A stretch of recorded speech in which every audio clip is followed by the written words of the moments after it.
सारी चीज़ें प्रॉपर हैं कि नहीं। फिर हम लोग स्टार्ट करते हैं आज का लेक्चर, जो कि काफ़ी ज़्यादा इंपॉर्टेंट रहने वाला है, बहुत ज़्यादा इंपॉर्टेंट रहने वाला है। ठीक है, कार्बन एंड इट्स कंपाउंड्स। एक बार कंफर्म करेंगे सारी चीज़ें प्रॉपर हैं कि नहीं, फिर हम लोग स्टार्ट करते हैं। How are you sir? I am fine. चलो भाई, तो स्टार्ट करें। Carbon and its compound, lecture number 7। कार्बन व उसके यौगिक।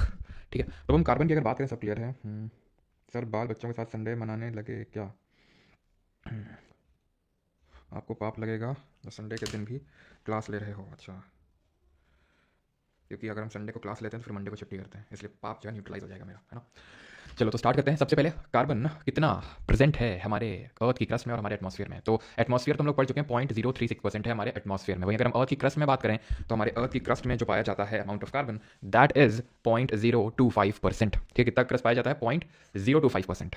इज दैट क्लियर कि कार्बन है कितना हमारे आसपास? एक तो अर्थ की क्रस्ट पढ़ा है, ज्योग्राफी हम लोग पढ़ चुके हैं। क्रस्ट क्या होता है? क्रस्ट होता है हमारी अर्थ की जो 3 लेयर होती हैं, उसका सबसे टॉप मोस्ट पार्ट होता है, उसको हम क्रस्ट बोलते हैं। क्रस्ट सबसे टॉप मोस्ट होती है, मेंटल बीच वाली होती है, कोर सबसे अंदर वाली होती है क्या लेयर। ठीक, तो उसमें 0.025 हमें देखने को मिलता है परसेंटेज के टर्म्स में कार्बन। अब बात ये आती है कि दो बेसिक फीचर्स क्या है कार्बन के। बात ये आती है कि कार्बन में इतना इंपॉर्टेंट क्या है, इतने सारे हमारे एलिमेंट हैं। रफली जब हमारी मॉडर्न पीरियोडिक टेबल बनी थी तो 118 एलिमेंट्स हैं, अभी तो और ज्यादा हो गए हैं, लेकिन चलो मान लेते हैं 118 एलिमेंट्स हैं।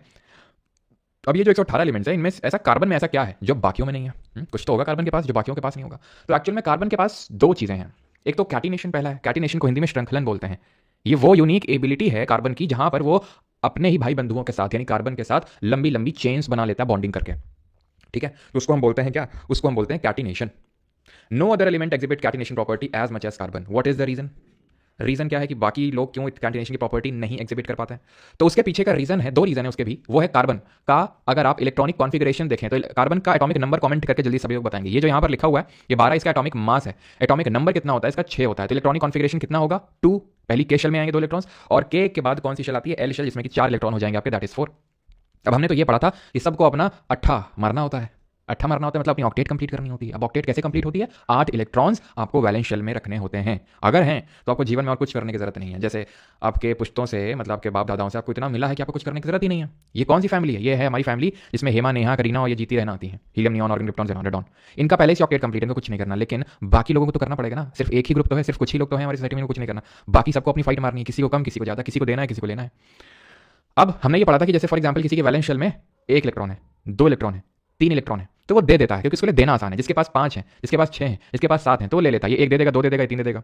ये 1 ले लेगा, 2 ले लेगा, 3 ले लेगा। अब ये कार्बन जो है इसके पास 4 इलेक्ट्रॉन है। अब यहीं से सारा खेल शुरू होता है कि ये 4 ले या 4 दे। तो ना तो 4 लेता है ना तो 4 देता है, शेयर कर लेता है आपस में। कैसे शेयरिंग होती है वो अभी हम पढ़ेंगे, अगला टॉपिक वही है। तुम्हारे दिमाग में क्वेश्चन आना चाहिए कि कार्बन फैमिली से जितने लोग बिलोंग करते हैं, फॉर एग्जाम्पल सिलिका, इसके पास भी तो 4 इलेक्ट्रॉन्स होंगे वैलेंस शेल में, सबके पास होंगे जो कार्बन फैमिली से बिलोंग करेगा। ये लोग क्यों नहीं कैटिनेशन की प्रॉपर्टी शो कर लेते हैं, और ये लोग क्यों नहीं अपना एक अलग से चैप्टर जो है इनका हम पढ़ते हैं?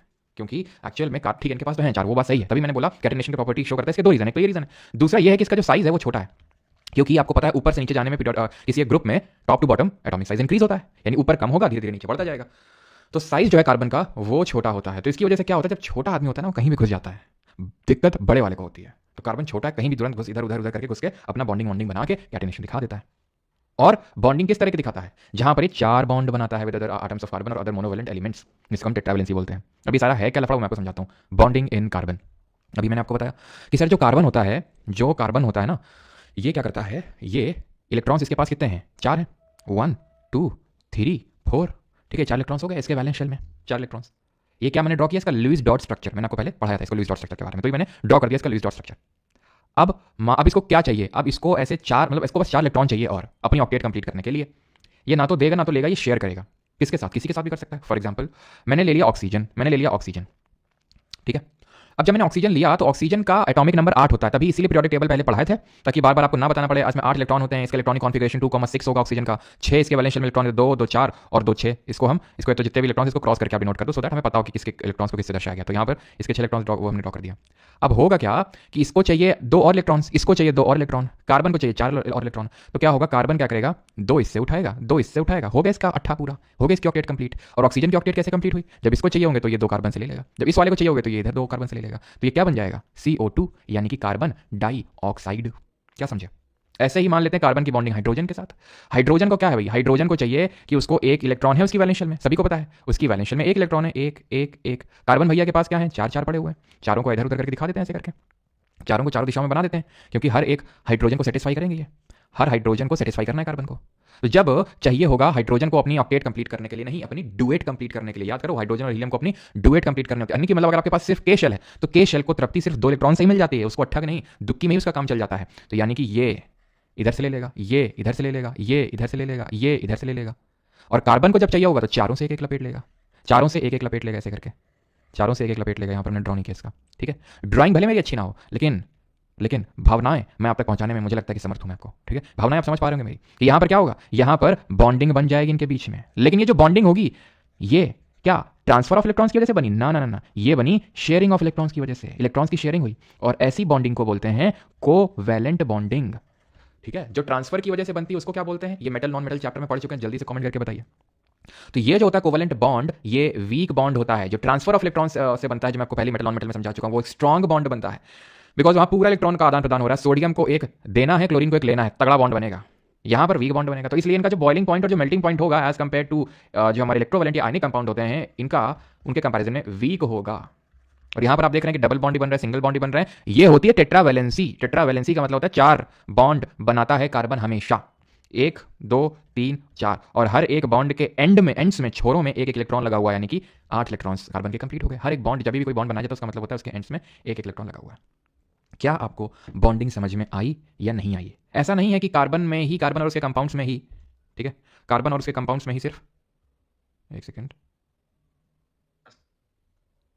सर, CH3 से कैसे बना लेता है, अभी दिखाते हैं। CH4 है भैया, CH3 नहीं है, CH4 को बताते हैं।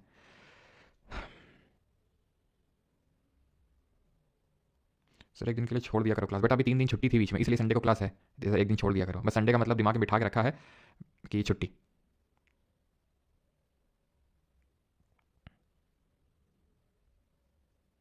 चलो भाई, तो ये चीज़ आपको समझ में आई कि किस तरह से यहाँ पर बॉन्डिंग हुआ। अब ऐसा नहीं कि सिर्फ कार्बन में आपको चैप्टर पढ़ा रहा हूँ तो सिर्फ कार्बन में ही कोवैलेंट बॉन्डिंग होती है, ऐसा नहीं है। जैसे फॉर एग्जांपल अगर मैं ऑक्सीजन ले लूँ, दैट इज O2 ले लूँ, ठीक है, तो 2 ऑक्सीजन क्या करेंगे, ये 2 ऑक्सीजन इनके पास कितने कितने इलेक्ट्रॉन है, 1 2 3 4 5 6, ऐसे इसके पास 1 2 3 4 5 6, 2 2 की जरूरत है दोनों को, जब इसको चाहिए होंगे तो इस तरह से शेयर कर लेगा, जब इसको चाहिए होंगे तो इस तरह से शेयर कर लेगा, या आपका बन जाएगा O2।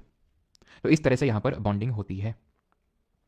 CO, बेटा CO जो होता है कार्बन मोनोऑक्साइड, मुझे पता है कि भाई सर CO में कैसे बन जाएगा, C और O में, वो मैं वहां पर नहीं जा रहा हूँ, बिकॉज वहां पर कोवैलेंट के साथ साथ एक कोऑर्डिनेट बॉन्ड भी बनता है, जो कि आपके अभी इस पर्टिकुलर सिलेबस में नहीं है, ठीक है। कोऑर्डिनेट बॉन्डिंग, वो कोऑर्डिनेट बॉन्ड वहां पर बनता है, जो आपको नहीं पढ़ना, आपको अभी कोवैलेंट बॉन्ड तक सिर्फ पढ़ना है, ठीक है। ऑक्सीजन ले लो, क्लोरीन ले लो, जैसे Cl2 मैंने ले लिया, ये यानी कि बॉन्डिंग में ये बोल सकता हूँ कि भाई मेटल नॉन मेटल के बीच में तो कभी नहीं बनेगी। यूजुअली जो नॉन मेटल होते हैं, नॉन मेटल्स होते हैं, उनके बीच में बनता है, क्योंकि उनको शेयर करना होता है। अब मेटल्स के बीच में भी नहीं बनेगा, क्यों?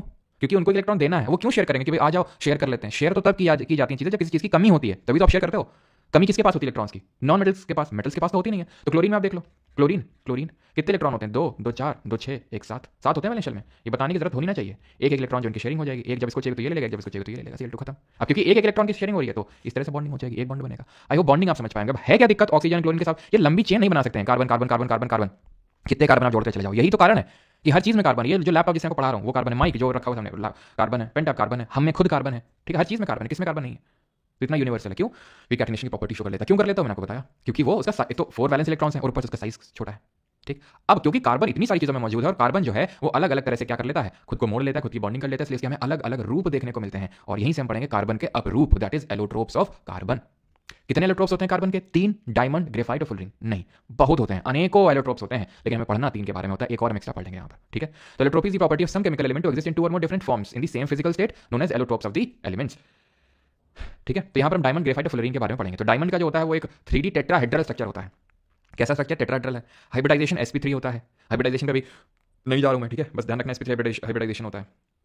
Each carbon atom is bonded to 4 other carbon atoms. ये इंपॉर्टेंट प्रॉपर्टी है कि एक कार्बन जो है 4 अदर कार्बन एटम से बॉन्डेड होता है। It is the hardest substance known, सबसे कठोर जो सब्सटेंस नोन होता है आपका। It has the highest refractive index, सबसे ज्यादा इसका रिफ्रैक्टिव इंडेक्स भी होता है। अब रिफ्रैक्टिव इंडेक्स क्या होता है आपको फिजिक्स में पता चलेगा। एक्चुअली इसका रिफ्रैक्टिव इंडेक्स 2.42 होता है। It is a bad conductor of heat and electricity. ये हीट और इलेक्ट्रिसिटी को कंडक्ट नहीं करता है। क्यों नहीं करता, आपको समझ में आएगा। वैसे तो ये चीज समझ में आना चाहिए कि जो डायमंड होता है वो किससे बना है? कार्बन से। कार्बन एक नॉन मेटल है, कार्बन एक नॉन मेटल है, ठीक। It can be synthesized by subjecting pure carbon to very high temperature and pressure. तो ये कैसे बनाया जा सकता है? जब हम प्योर कार्बन को बहुत ज्यादा प्रेशर और टेम्परेचर देते हैं तो डायमंड बन जाता है। और यही कारण है कि क्यों, ना सिर्फ ये कारण है बल्कि और भी कारण है कि क्यों जो डायमंड है वो बहुत ही महंगा मिलता है, हीरा बहुत ही महंगा मिलता है। क्यों? क्योंकि एक तो अगर उसको बनाना ठीक है नेचर मिल रहा है तो भी नेचर में ऐसा नहीं कि ऐसा का ऐसा निकल आता है नेचर में, बहुत इसमें पॉलिशिंग कट लगाने पड़ते हैं। आप देख सकते हैं कितने शार्प एजेस हैं, तब इसको ग्लास की कटिंग वगैरह में भी यूज़ किया जाता है ना, कटिंग द ग्लास। यहाँ तक कि अभी जैसे हमारे कानपुर में भी क्या ना मेट्रो का काम चल रहा है, तो अंडरग्राउंड मेट्रो बनी है, तो उसमें क्या होता है अंडरग्राउंड कट्स लगाने के लिए, मतलब बहुत बड़ा वाला जो पार्ट ऑफ लैंड होता है ना उसको अंडरग्राउंड कट करने के लिए बड़ी सी एक मशीन आती है, उसकी मशीन के एंड्स में ऐसे ये लगा रहता है, बहुत छोटा छोटा डायमंड लगा रहता है, इतने शार्प होता है वो कि तुरंत काट देता है वो, ठीक है। तो ये शार्प एजेस की वजह से इसको हम ग्लास कटिंग और डिफरेंट चीज़ों की कटिंग में भी यूज़ करते हैं, कंस्ट्रक्शन वर्क में भी। तो इसको इतना काटना और इसी की वजह से इतने इसमें इतना चमकता है, वो तो फिजिक्स का पार्ट है कि एक टीआईआर करके कॉन्सेप्ट होता है, टोटल इंटरनल रिफ्लेक्शन, तो इसकी वजह से बहुत ज़्यादा जो है क्या करता है चमकता है, ठीक है। Diamond and crystalline silicon is isomorphous. अभी क्या है मैं बताता हूँ आपको, लेकिन पहले इस पे आएंगे। ये तो मैंने यूजर्स आपको बता दिया। अब diamond is covalent yet it has high melting point because it has 3D network involving strong carbon carbon bonds that are difficult to break. तो भले अभी हमने देखा कि कार्बन कार्बन के बीच में कोवेलेंट बॉन्डिंग होती है, लेकिन यहाँ पर अगर हम देखेंगे तो यहाँ पर बहुत ज़्यादा बॉइलिंग पॉइंट होता है, क्योंकि वो आपका 3D स्ट्रक्चर में होता है। आप देख सकते हैं इसका स्ट्रक्चर, ठीक। और डायमंड जो होता है हमारा crystal diamond crystal silicon is isomorphous, मतलब कि इनका आप बोल सकते हो कि बहुत ही क्लोजली रिलेटेड है आइसोमॉर्फस, ठीक है। आइसोमॉर्फस का मतलब हो गया दे आर क्लोजली रिलेटेड। अब यहाँ तक किसी को डाउट होगा तो मत पूछिएगा अभी, क्योंकि पहले मुझे सारे इलेक्ट्रॉन खत्म कर लेने दीजिए उसके बाद, ठीक। तो आप स्ट्रक्चर ऑफ कार्बन देख सकते हैं कि एक कार्बन जो है 4 अदर कार्बन आटम से बॉन्डेड है। ये चीज़ आपको साफ साफ देख के समझ में आ रही है, किसी भी कार्बन को आप यहाँ पर उठाएंगे तो आपको देखने को मिलेगा। अब ये मत सर ये कार्बन में तो सर 2 ही बॉन्ड है, पूरी बॉन्डिंग वहाँ पे दिखाई नहीं गई है, ठीक है। ऐसे ऐसे करके और बॉन्डिंग होगी, लेकिन डायमंड में एक कार्बन आटम हमेशा 4 अदर कार्बन आटम से बॉन्डेड होता है। अब आते हैं ग्रेफाइट में, जो इसका दूसरा रूप है। ये 2D लेयर्ड स्ट्रक्चर होता है, वो 3D था, ये 3D टेट्राहेड्रल स्ट्रक्चर था, ये 2D हेक्सागोनल स्ट्रक्चर होता है। हेक्सागोनल का मतलब होता है ऐसा, ऐसे दिख रहा होगा आपको वहाँ पर। तो वो 3D टेट्राहेड्रल है, ये 2D हेक्सागोनल है, और ये लेयर्स के फॉर्म में करता है। एक लेयर, ये एक लेयर दिख रही है, ये दूसरी लेयर, ऐसे तीसरी लेयर, ऐसे चौथी layer, layer by layer 2D structure के फॉर्म में अरेंज्ड होते हैं।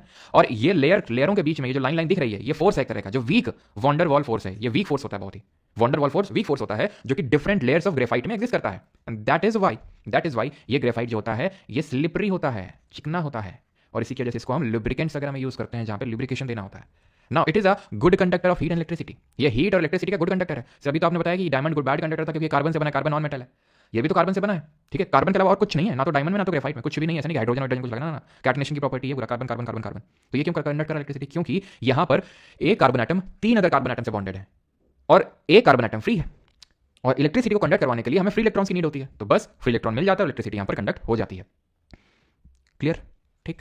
One of these bonds is double bond to satisfy valency of carbon, because अब हो सकता है कोई ये सोच के लगे कि सर एक कार्बन 3 अदर कार्बन एटम से कैसे बॉन्डेड हो सकता है, जबकि सिर्फ कार्बन के अलावा कुछ है ही नहीं वहां पर। जबकि कार्बन की वैलेंसी 4 होती है, टेट्रा वैलेंसी होती है, यानी कि 4 बॉन्ड तो होने ही पड़ेंगे तभी उसकी वैलेंसी सेटिस्फाई होंगी। तो एक्चुअल में एक बॉन्ड डबल हो जाता है, तो 1 2 3 सॉरी 1 2 और 3 4।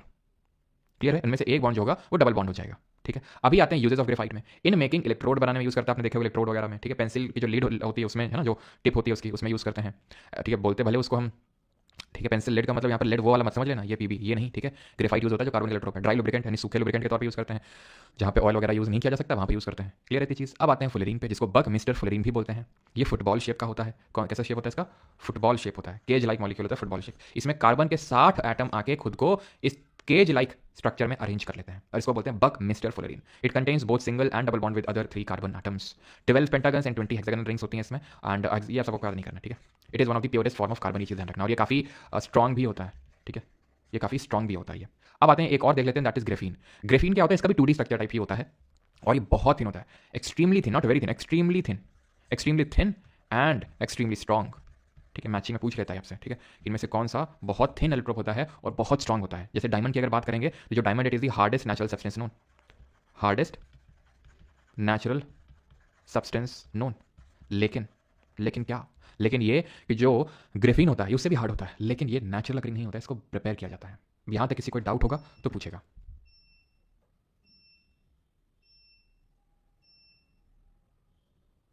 सोलर सेल में यूज होता है, यस। कानपुर में तो मेट्रो लाल ही होगी। अच्छा, पढ़ लिया बेटा प्राशु, है ना, बार बार अब स्पैम करने की जरूरत नहीं है।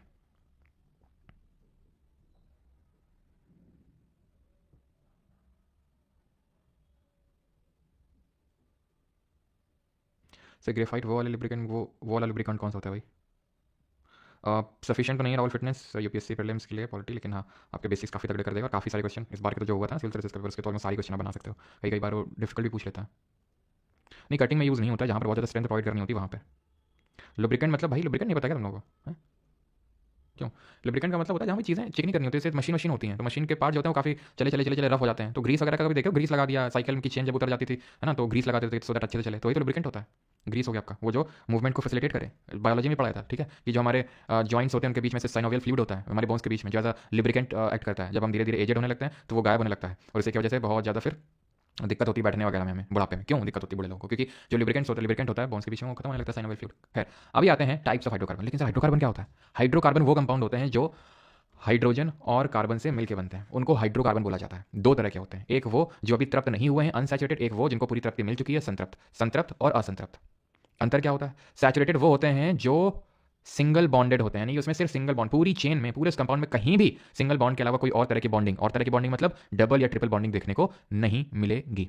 जिनमें सिंगल बॉन्डिंग होती है उनको एल्केन्स बोलते हैं, या फिर प्यार से इनको पैराफिन बुलाते हैं, ध्यान रखिएगा। पैराफिन वैक्स आपने सुना होगा, बिकॉज वैक्स वगैरह बना लेते हैं इससे। एल्कीन जो होते हैं इनको हम प्यार से, जिनमें डबल बॉन्ड होते हैं, ऑलिफिन बुला लेते हैं। और जो एल्काइन होते हैं इनको हम प्यार नहीं करते हैं और प्यार से कुछ नहीं बुलाते हैं, एल्काइन नहीं बुलाते हैं, ठीक है। अब यहाँ पर हम ये देखते हैं कि सैचुरेटेड और अनसैचुरेटेड में अंतर क्या होता है, कैसे पहचानेंगे कोई सैचुरेटेड है, कैसे पहचानेंगे कोई अनसैचुरेटेड है। तो सैचुरेटेड में अभी मैंने बताया एल्केन इसका एग्जाम्पल है। इसका जो जनरल फॉर्मुला होता है वो होता है CnH2n+2। मतलब ये है कि अगर कोई हाइड्रोकार्बन है, हाइड्रोकार्बन मतलब अगेन रिपीट, जिसमें सिर्फ हाइड्रोजन और कार्बन ही है और कुछ भी नहीं है उसमें, that is called as hydrocarbon.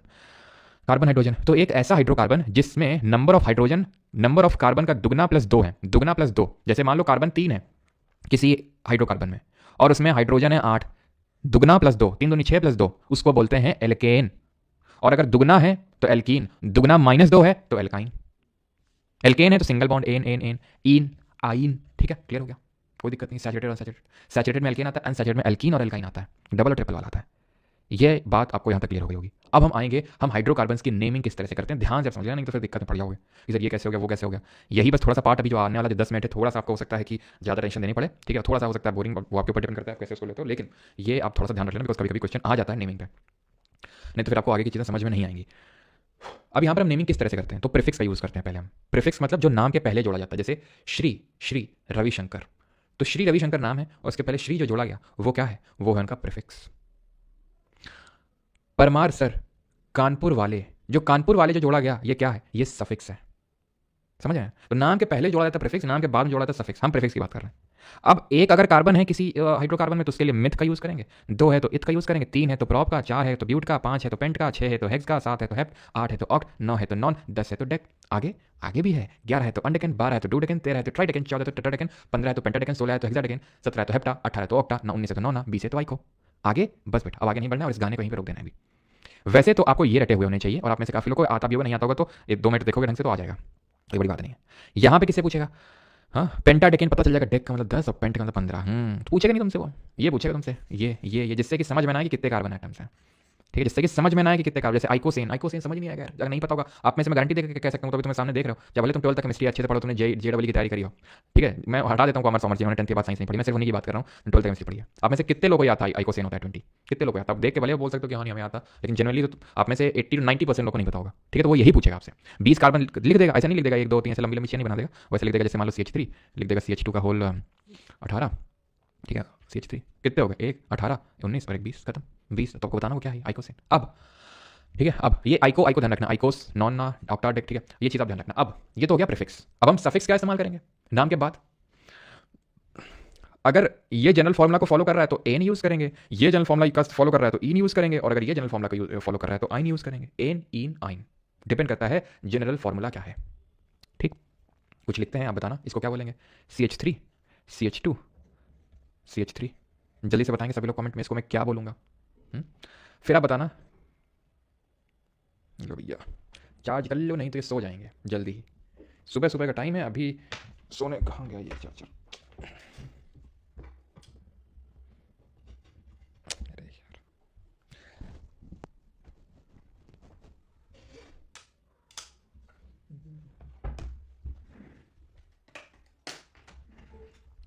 ठीक है, देन बताओ C3H6, बताओ जल्दी से, 1 2 3, ठीक, क्या हो जाएगा, प्रॉप।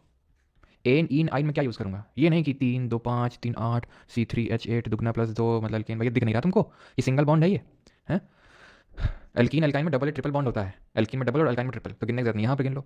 CnH2n एग्जैक्टली डबल है, यानी ये एल्कीन है, यानी सफिक्स में ईन यूज करेंगे क्योंकि 3 कार्बन है तो prop। अब ऐसे भी लिख सकते हो, ऐसे भी लिख सकते हो, ऐसे भी पूछा जा सकता है, ऐसे भी पूछा जा सकता है। अंतर क्या होता है? अंतर ये होता है, ये कंडेंस्ड फॉर्मूला होता है, ये कंडेंस्ड स्ट्रक्चर है। ये कैसा स्ट्रक्चर है? इसको बोलते हैं बॉन्ड लाइन स्ट्रक्चर, इसको बोलते हैं बॉन्ड लाइन स्ट्रक्चर, समझे? सॉरी, कंडेंस आपका ये हो जाएगा, ये तो सिर्फ फॉर्मूला हो जाएगा। बॉन्ड लाइन अलग होता है आपका, बॉन्ड लाइन अभी आपको दिखाता हूँ, ठीक है? बॉन्ड लाइन इस तरह से होता है आपका, ठीक है? वेज डैश अलग होता है, उसको बॉन्ड लाइन से वो मत करना कंफ्यूज, वेज डैश अलग होता है, ठीक है? वो आप 12th 11th 12th में पढ़ते हो। ये हो जाएगा, आप तो एक सेकंड में इसको हटा देता हूँ। बॉन्ड लाइन ऐसा होता है आपका, जैसे ये है, इसका बॉन्ड लाइन बनाता हूँ मैं, CH3 CH2 CH3, ये बॉन्ड लाइन हो गया, ठीक है? यानी कि जो एक एज होती है वो दिखाता है एक कार्बन को, वो जो एक एज होती है वो एक कार्बन को दिखाता है, वो एक कार्बन को दिखाता है। अब यहाँ पे मैंने CH2 क्यों लिखा, CH3 क्यों नहीं लिखा, यहाँ 3 क्यों लिखा? क्योंकि यहाँ पर सिर्फ एक बॉन्ड है कार्बन के साथ, यहाँ एक बॉन्ड है कार्बन के साथ, तो टेट्रावैलेंसी फुलफिल करने के लिए 3। ये वाले कार्बन के पास एक इधर जा रहा है, एक इधर जा रहा है, दो पहले इसकी फुलफिल नहीं हो चुकी तो 2 और हाइड्रोजन ऐड करने की जरूरत है। इसको बोलते हैं बॉन्ड लाइन, ठीक है? वेज डैश मैं फिर से बता दूं, वो अलग होता है। वेज डैश आपको नहीं पढ़ना होता, वो आपके सिलेबस में नहीं है, वो 11th 12th में पढ़ना होता है वो, ठीक है? बॉन्ड लाइन स्ट्रक्चर जैसे आपने देखा होगा, आप में से कुछ लोगों ने इस तरह से डैश बनाते हैं, वेज बनाते हैं, पूरा 3D स्ट्रक्चर जहां दिखाना होता है वहां वेज डैश का यूज किया जाता है, ठीक है? ये तो आपके आ जाएंगे दोनों ही कंडेंस्ड वाले फॉर्मूले पे, ठीक है? These are called as condensed formula structure. खैर, हम नेमिंग सीख रहे हैं हाइड्रोकार्बन की, हम और सीखेंगे, इतने में काम नहीं चलेगा हमारा, ठीक है? अब यहाँ पर जैसे मैं ब्रांचिंग भी बना सकता हूँ। पहले तो मैं एल्काइन का एक एग्जांपल ले लेते हैं। जैसे फॉर एग्जांपल मैंने लिख दिया CH3 CH2 CH triple bond, ठीक है? ट्रिपल बॉन्ड अगर मैं बनाऊंगा तो H हटाना पड़ेगा। क्यों हटाना पड़ेगा? बिकॉज 3 यहाँ हो गए, एक यहाँ हो गया, 4 अपने आप फुलफिल हो गई, CH2 और या तो CH3 कर लो यहाँ पर, ठीक है? CH3 कर लो, एक तीर से 2 निशाने करेंगे यहाँ पर, ठीक है? चलो, तो अब इसका नेमिंग करो जरा, क्या नेमिंग होगा? अब ये ध्यान रखना कि ये जो नेमिंग का ये मैं आपको सिखा रहा हूँ, नेमिंग ऑफ हाइड्रोकार्बन, ये एक्चुअल में IUPAC द्वारा की जाती है। IUPAC क्या है? International union of pure and applied chemistry. इसकी 2 बुक्स आती हैं, एक तो आती है ब्लू बुक और एक आती है रेड बुक। ब्लू बुक होती है for naming of organic compounds, जो हम पढ़ रहे हैं इसी को ऑर्गेनिक केमिस्ट्री बोलते हैं। यहीं से ऑर्गेनिक केमिस्ट्री की शुरुआत होती है, जो बाद में जाके और डेवलप होती है। कहाँ पर? जो बाद में डेवलप होती है जाकर 11th और 12th क्लास में। और एक रेड बुक आती है, वो होती है नेमिंग ऑफ इनऑर्गेनिक कंपाउंड, जिसमें कार्बन नहीं होता है, उसको हम इनऑर्गेनिक कंपाउंड बोलते हैं। और सबसे पहले जो हमारे फ्रेडरिक वोलर जी ने एक इनऑर्गेनिक कंपाउंड से एक ऑर्गेनिक कंपाउंड को सिंथेसाइज किया था, वो क्या था आपका कंपाउंड, जरा कमेंट में बताएंगे। अब इसका नामकरण कैसे करेंगे? तो नामकरण करने के लिए देखिए, एक तो तरीका 1 2 3 4 5 कार्बन है हमारे पास, ठीक है? तो ये बात तो तय है कि पेंट आएगा, ठीक है? पेंट और ईन, लेकिन ये पेंट और आइन, क्योंकि अल्काइन है, 3 बॉन्ड है, लेकिन ये पेंटाइन नहीं सही है। क्यों? क्योंकि इसका जो एक्चुअल में जो है नाम, वो है पेंट 2 आइन। क्यों है भाई पेंट 2 आइन?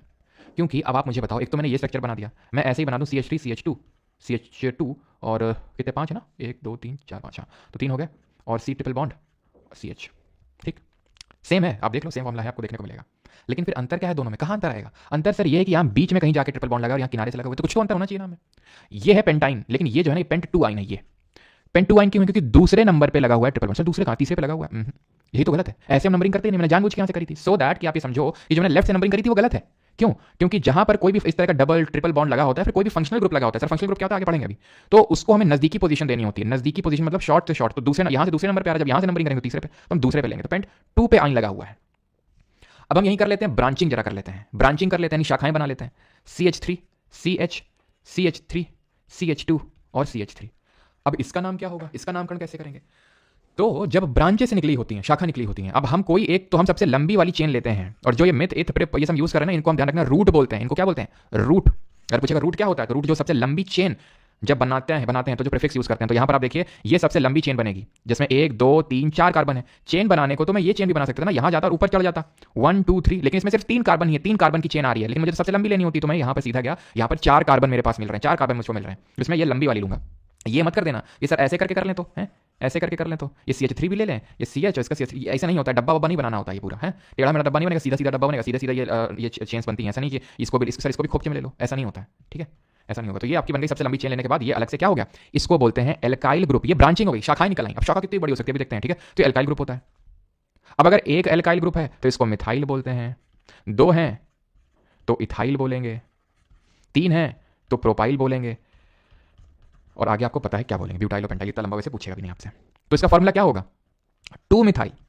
अब ध्यान रखना, जब कोई एल्काइल ग्रुप, जब ब्रांचिंग होती है, कोई एल्काइल ग्रुप होता है, तो हम पहले उस एल्काइल ग्रुप को मेंशन करते हैं, देन बाद में सफिक्स जो भी एन इन आइन है उसको यूज करेंगे। 2 मिथाइल कितने कार्बन है? 4। ब्यूट, एल्केन एल्कीन एल्काइन सब सिंगल बॉन्ड है, तो एल्केन है। फॉर्मूला भी चेक कर सकते हैं सर आप इसमें, ठीक है, कि कितना निकल के आ रहा है। फॉर्मूला भी आपका जैसे 1 2 3 4 कार्बन है, 5 कार्बन है एक्चुअली इस पूरी रिंग में, पूरे स्ट्रक्चर में 5 कार्बन है, और कितने हाइड्रोजन होंगे आप गिन लो, 2 और डबल और प्लस 2 होगा, 3 3 6 1 7 2 9 और 3 12, तो एल्केन है CH2+2। और जो एल्काइल ग्रुप होगा उसको हम पहले लिखेंगे। अब ये चीज आपको समझ में आई कि मैंने यहां से नंबरिंग क्यों नहीं करी 1 2 3, क्योंकि यहां से एल्काइल ग्रुप 3 में पड़ता, मुझे जल्दी वाले में पढ़वाना है, जहां से शॉर्टेस्ट में पड़ेगा। 1 का जरा आप कर दो, CH3, ठीक है। ज़्यादा कॉम्प्लेक्स नहीं करते हैं, चलो बना ही देते हैं कॉम्प्लेक्स, देखते हैं कितने लोग करेंगे। CH2 CHO CH2 CH3, नहीं सेकंड रुको,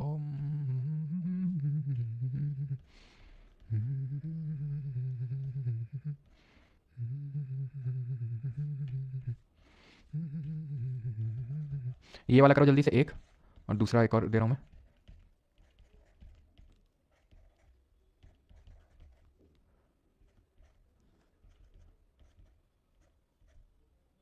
चलो करो जल्दी से दोनों को, देखते हैं किसका। तो नंबर मतलब नंबर लिख के मुझे बताना कि किसका आप आंसर दे रहे हो, ठीक है। 2 ethyl hexane, 2 ethyl butane, 2 ethyl 3 ethyl butane, 2 ethyl butane, 2 ethyl butane pentane, 2 ethyl butane, सबका गलत है, सबका गलत है। ब्यूटेन क्यों कर दिए तुम, क्यों? 1 2 3 4, 2 में इथाइल लगा हुआ है, 2 इथाइल ब्यूटेन हो गया, लेकिन तुमने रूल 2 पे चले गए, रूल 1 को तो तुमने फॉलो नहीं किया। रूल 1 क्या बोल रहा था? रूल 1 बोल रहा था सबसे लंबी चेन को पकड़ो पहले, तो रूल 2 में बाद में आना है। रूल 2 तुम पहले ही फॉलो कर दिए, 1 2 3 4 5, ये तो लंबी चेन मिल गई मुझे, तो मैं क्यों सीधा जाऊंगा? क्या किसी ने ये कहा है क्या कि भाई सीधे सीधे ही चलना है? मैंने तो ये बोला था सबसे लंबी चेन पकड़नी है, तो लंबी चेन तो ऊपर जाने से मिल रही है, ऐसे मिल रही है, सिंपल। तो ये पहली बात, तो 5 कार्बन का पेंट होगा, ठीक है। और पेंटेन होगा क्यों? क्योंकि 5 कार्बन है, लेकिन 3 पे मिथाइल जुड़ा हुआ है, 3 पे मिथाइल। अभी तुम ये लोग सर मतलब यहाँ से जोड़ेंगे तो 2 पे इथाइल आ जाएगा, भैया रूल 2 पे तो बाद में जाएंगे ना, पहले तो हम पहला रूल फॉलो करेंगे, लंबी चेन पकड़ेंगे, बाद में देखेंगे कि एल्काइल ग्रुप कहाँ पास में पड़ रहा है। पास में और कोई तरीका ही नहीं है, 3 पे ही पड़ेगा, वो तो मैं लिख दूंगा 3 मिथाइल पेंटेन। ना तो वो इथाइल था और ना तो वो ब्यूटेन था, वो था मिथाइल और वो था पेंटेन, ठीक, ये समझिए। अब यहाँ पर कैसे करेंगे? यहाँ से 1 2 से यहाँ से करना शुरू करेंगे, 5 आएगा 5 पे, तो ये क्या लिखूंगा मैं? इसको मैं लिखूंगा क्या? 3 मिथाइल पेंटाइन, 3 मिथाइल पेंटाइन। अगर 2 पे कहीं लगा होता तो मैं 3 मिथाइल पेंटेन 2 आइन लिख देता, 2 आइन 3 आइन जहां पे लगा होता। तो समझ में आई बात कि नहीं आई? ऊपर वाले में क्यों, पहले वाले में? समझ में आ गया अभी ये किस तरह से नेमिंग करते हैं? कुछ और करना चाहोगे, आगे बढ़े? ये काफ़ी खेल में मजा तो आ रहा होगा, है ना? स्कूल में भी मजा आता होगा ये खेल खेलने में, लेकिन अब ज़्यादा मजे नहीं लेंगे और आगे बढ़ेंगे ना। आप खुद से अगर चाहें तो आपके घर में छोटा भाई बहन हो तो उसका मैं तो प्रैक्टिस कर सकते हैं, फिर सर्च करके आपको अगर प्रैक्टिस करना तो कर सकते हैं। बहुत ज़्यादा इस पर फोकस करने की जरूरत नहीं कि मजा आ रहा है सर और दीजिए, ये उतना ज़्यादा भी नहीं पूछता है, ठीक है। चलो नो क्लियर। चलो अभी आते, क्योंकि देखो ये IUPAC ना, ये तो मैं आपको एकदम अभी बेसिक लेवल के समझा रहा हूँ, मैं बहुत तगड़े लेवल पे जाती है, अभी बहुत तगड़े लेवल पे जाती है, ठीक है। तो वो भी उस पर नहीं जाएंगे हम, जितना हमारे बेसिक एग्जाम का काम चल जाएगा उतना ही हमें करना है, ठीक है। हमें बिल्कुल PhD नहीं करनी उस पर, हम 11th 12th के लेवल पढ़ रहे होते हैं, और अगर SSC जाएगा भी, SSC तो आप जान ही रहे हैं क्या लेवल क्वेश्चन का भी, तो जब जाएगा तो वो भी पढ़ेंगे। खैर अभी आते हैं हम फंक्शनल ग्रुप्स पे। फंक्शनल ग्रुप क्या होता है? तो फंक्शनल ग्रुप जैसे अभी एल्काइल ग्रुप अटैच कर रहे थे, जैसे अभी एल्काइल ग्रुप नहीं अटैच कर रहे थे, तो वैसे उसकी जगह कुछ और अटैच कर दें ऐसा कुछ, तो उसको फंक्शनल ग्रुप बोलते हैं, जिसकी वजह से उस हाइड्रोकार्बन की जो प्रॉपर्टी है, जो केमिकल प्रॉपर्टी है, वो चेंज हो जाएगी। OH लगा दोगे अल्कोहल बन जाएगा, मजे ही मजे। CHO लगा दोगे एल्डिहाइड बन जाएगा, ये लगा दो कीटोन बन जाएगा, COOH लगा दोगे एसिड बन जाएगा, ईस्टर बन जाएगा। जो कि स्वीट स्मेलिंग कंपाउंड होते हैं, जो डिफरेंट फ्लेवर की आइसक्रीम और ये सब आती हैं, वो क्या होते हैं? ईस्टर्स ही होते हैं सर, वनीला फ्लेवर, ये फ्लेवर वो फ्लेवर। ऐसे थोड़ी ना मैंगो डाला जा रहा है, मैंगोस में 0.00001% भी नहीं होगा, वो सब ईस्टर्स होते हैं, स्वीट स्मेलिंग कंपाउंड होते हैं। तो ये अटैच करके फंक्शनल जो इनकी प्रॉपर्टी होती है वो चेंज की जाती है, तो इसलिए इनको बोलते हैं फंक्शनल ग्रुप्स, ठीक है।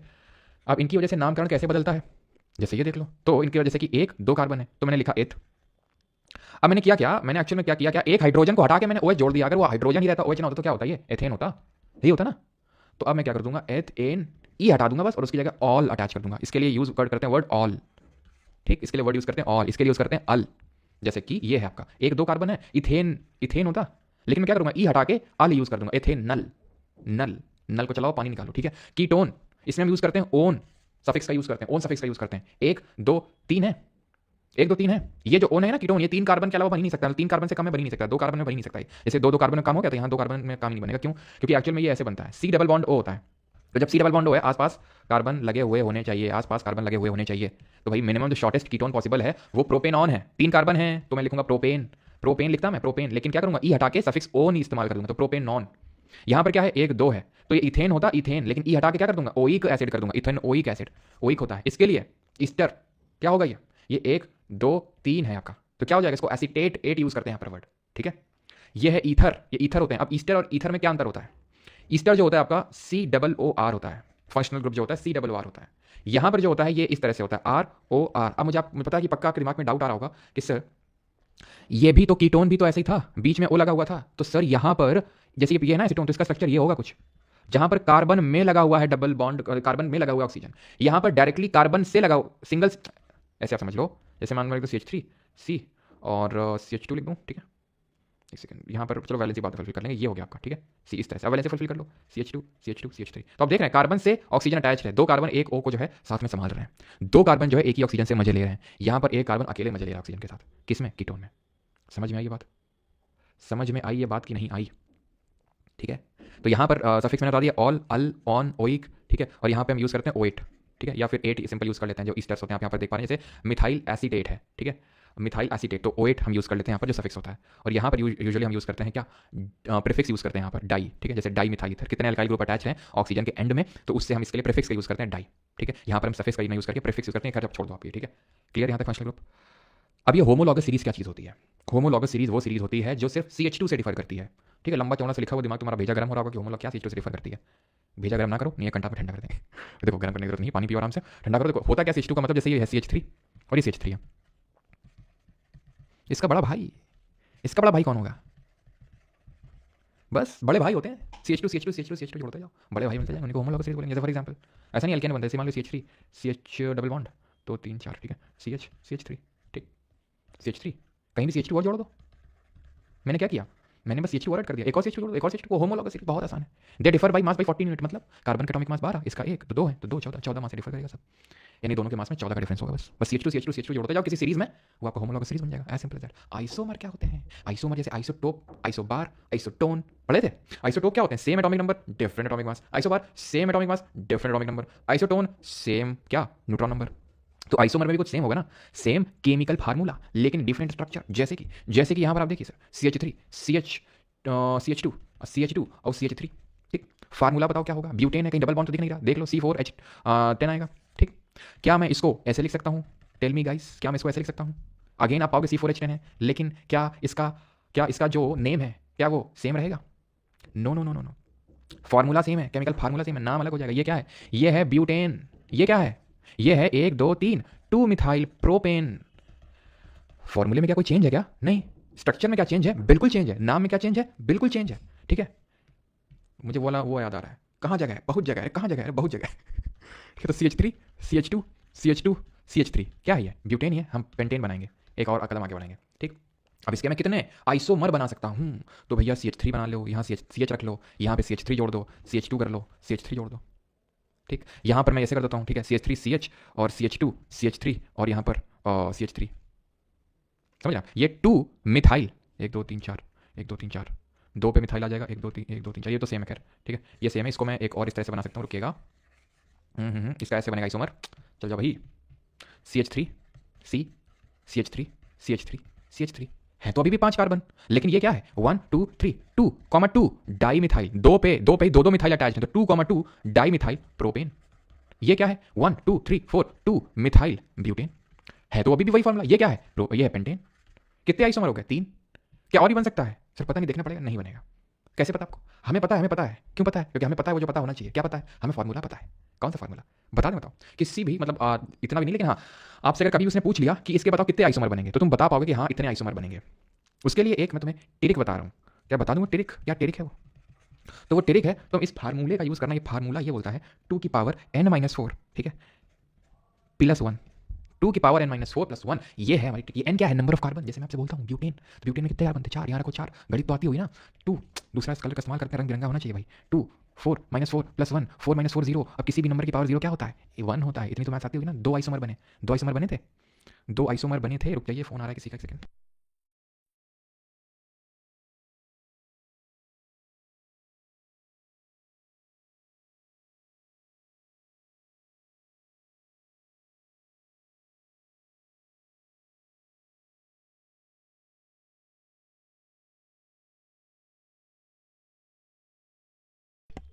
ठीक है,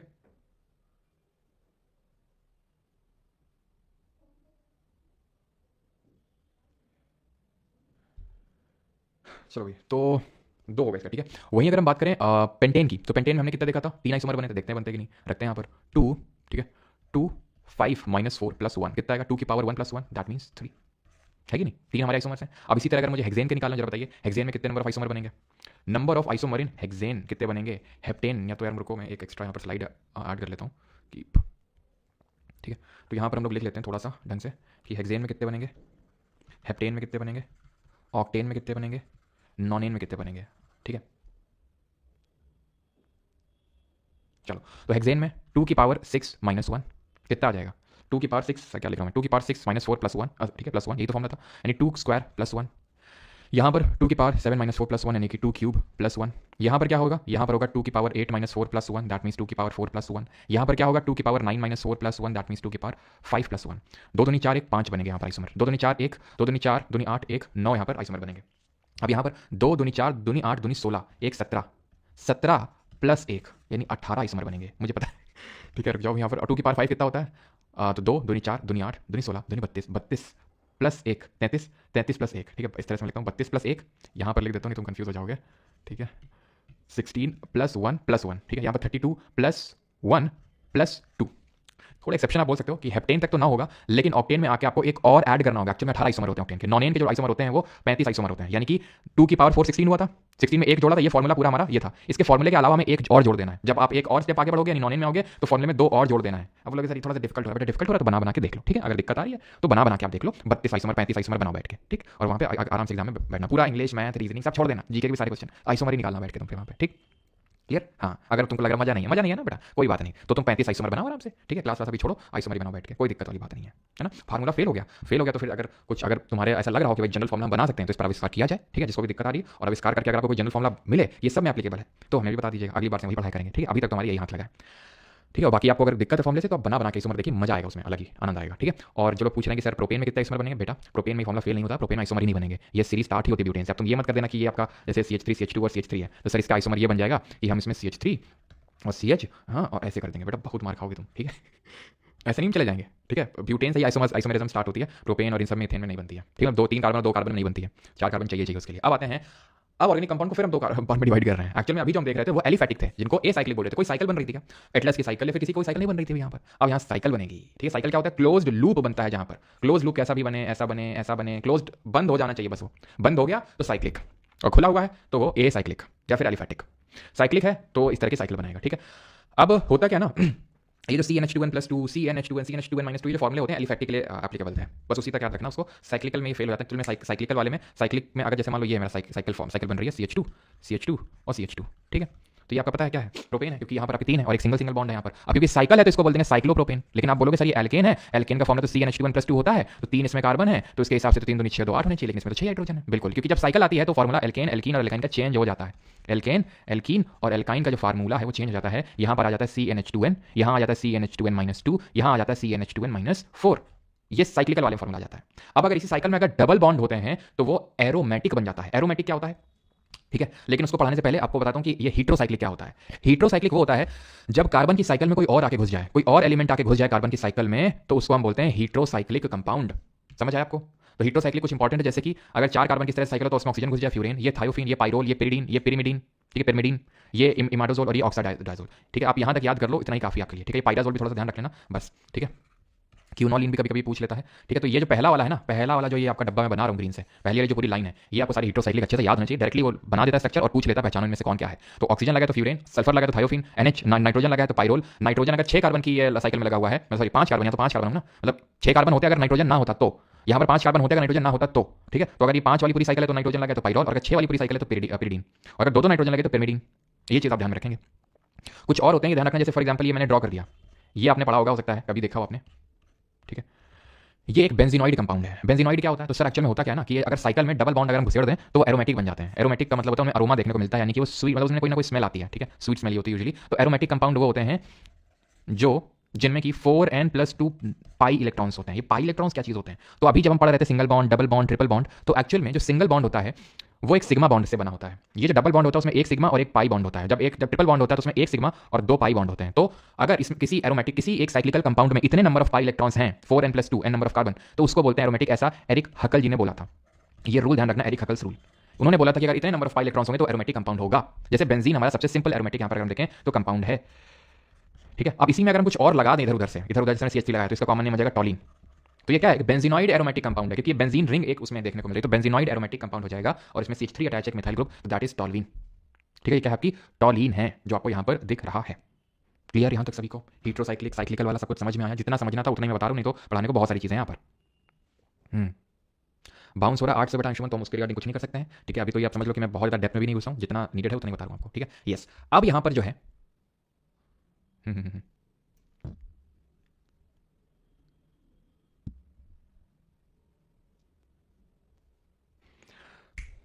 चलो अब हम थोड़ा सा हल्का काम कर लेते हैं, अगर हमारा दिमाग गर्म हो गया है तो। ठीक है, इस चैप्टर में दिमाग गर्म होता ही होता है सबका, हर बार होता है, पहले बैच में भी होता है, दूसरे में भी होता है, तीसरे में भी हो रहा है, यही रीति का रिवाज है, विधि का विधान है। खैर, तो यहाँ पर मैं आपको पहले चलो नंबर ऑफ बॉन्ड गिनने को देता हूँ, जल्दी से बताओ कि इसमें बताओ जल्दी से कितने नंबर ऑफ कोवेलेंट बॉन्ड है, जल्दी से बताओ सभी लोग गिन के इसमें कितने कोवेलेंट बॉन्ड है।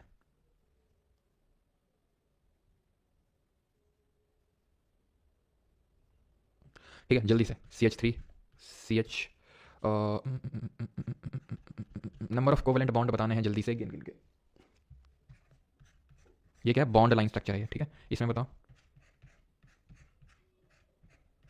इसी को ध्यान रखना, ऐसे भी बना देते हैं, आपने देखा होगा बेंजीन, ये इसका रेजोनेंस स्ट्रक्चर कहलाता है, लेकिन वो हमें नहीं पढ़ना है अभी। ठीक है, तो यहाँ पर कितने बॉन्ड हैं सर, इसको हम अगर आपको मैं आपको समझाने के लिए जा रहा हूँ तो मैं इसलिए इस तरह से बना रहा हूँ, नहीं तो अगर आप प्रो हो जाएंगे तो आप तुरंत बता देंगे गिन के।